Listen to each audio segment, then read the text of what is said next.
یا ایھا النبی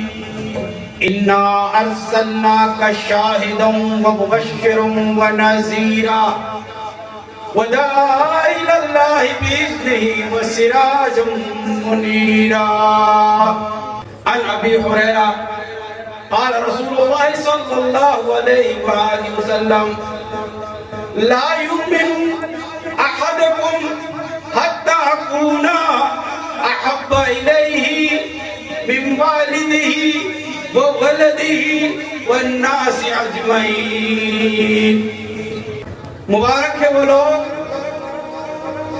جو اس طرح کی محافلوں کا انعقاد کرتے ہیں جہاں پر ذکر اللہ اور ذکر مصطفیٰ بھی ہوتا ہے، کیونکہ ذکر مصطفیٰ کے بغیر اس کائنات عالم کا غرض ہی ختم ہو جاتا ہے۔ اگر آپ ذکر مصطفیٰ نہیں کر رہے اور خالی ذکر اللہ پہ لگے ہوئے ہیں تو اللہ جل شانہ آپ کے ذکر کو قبول نہیں کرتا، کیونکہ اللہ تو صمد ہے، اللہ الصمد وہ بے نیاز ہے،